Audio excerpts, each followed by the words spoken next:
নমস্কার বন্ধুরা, মধুর রান্নাঘরে সবাইকে স্বাগত। আজকে বানিয়ে দেখাবো পেঁয়াজি। আমরা তো পেঁয়াজি কম বেশি সবাই পছন্দ করি। সন্ধ্যের সময় যদি গরম গরম মুচমুচে পেঁয়াজি পাই তার তো কোনো কথাই নেই, আমরা ভীষণ পছন্দ করি। আমরা তো বাজার থেকে কিনে খাই। সেই রেসিপিটি বাড়িতে খুব সহজে বানানো যায়, খুব কম উপকরণ দিয়ে আর খুব চটজলদিই বানানো যায়। এইভাবে যদি আপনারা বাড়িতেই বানিয়ে খান তাহলে দোকান থেকে আর কিনে খেতে হবে না। রেসিপিটি প্রথম থেকে শেষ পর্যন্ত দেখার অনুরোধ রইল। পেঁয়াজগুলো বানানোর জন্য এখানে পেঁয়াজ নিয়েছি, পেঁয়াজটাকে আমি এরকমভাবে কুচিয়ে নিয়েছি। দিয়ে দেবো কাঁচা লঙ্কা কুচানো আর ধনে পাতা কুচানো।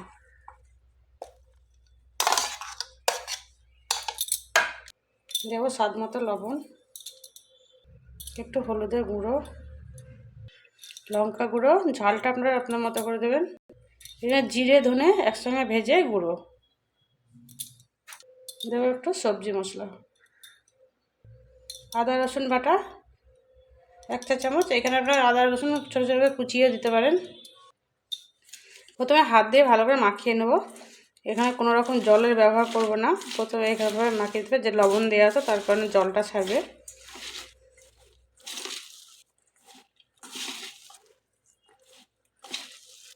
খুব ভালো করে মাখিয়ে নিয়েছি আর একটু জলটা ছাড়তে শুরু করেছে। এবার দিয়ে দেবো বেসন 3 থেকে 4 চামচ,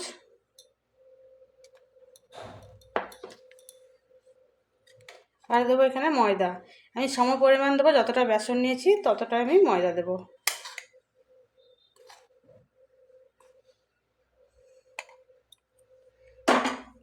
খুব ভালো করে এখন হাত দিয়ে মাখিয়ে নেবো। এই ময়দা দেওয়ার কারণে অনেকক্ষণ পর্যন্ত মুচমুচে থাকবে, ঠান্ডা হয়ে যাওয়ার পরেও অনেকক্ষণ মুচমুচে থাকবে।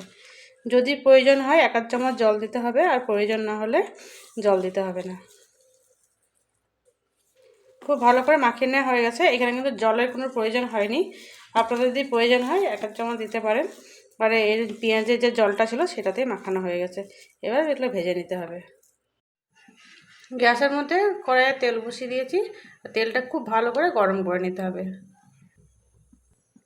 মানে এখান থেকে যেটা করে অংশ নিতে হবে, আর এরকম করে একটু গোল করে নিয়ে হাতের মধ্যে চ্যাপটা করে নিতে হবে। এরকমভাবে চ্যাপটা করে নিলে মুচমুচে হবে, খুব ভালোভাবে ভাজা যাবে। খুব ভালো মতো গরম হয়ে গেছে, এখন দিয়ে দিচ্ছি।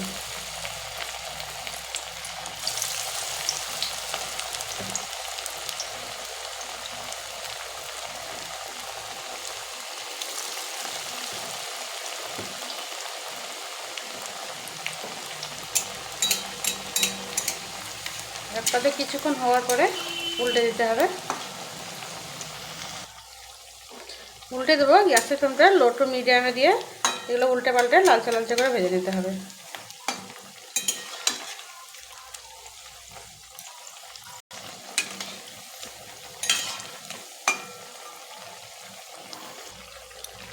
খুব ভালো করে একটু লালচে লালচে করে ভেজে নিতে হবে।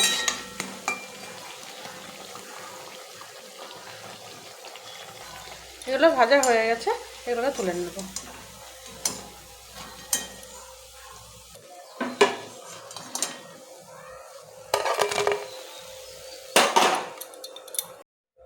বাকি যেগুলো আছে সেগুলোকে ভেজে নেব।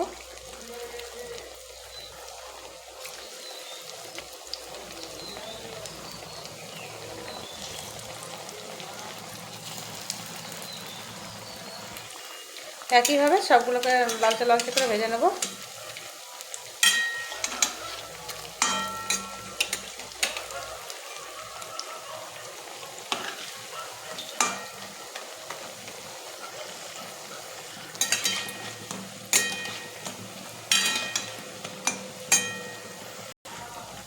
এগুলো ভাজা হয়ে গেছে লালচে লালচে করে, এখন এগুলোকে তুলে নেব।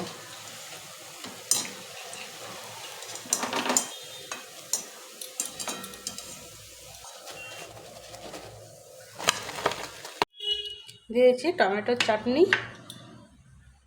কতটা মুচমুচে দেবে, শব্দ শুনেই বুঝতে পারছি। দেখুন এই শব্দটা শুনুন, কতটা কড়কড়ে হয়েছে, মুচমুচে হয়েছে।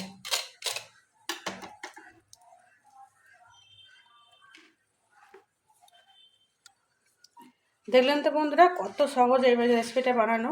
পেঁয়াজি বানানো কোনো আশ্চর্য নয়, একদম সহজ এটা। আর যেভাবে বানানো আপনারা ওইভাবে বানান, অবশ্যই আপনাদেরও ভালো হবে। আমার রেসিপিটা ভালো লাগলে প্লিজ লাইক, শেয়ার, কমেন্ট করবেন, বেশি বেশি করে শেয়ার করবেন। আমার চ্যানেলটিকে সাবস্ক্রাইব করে পাশে থাকবেন।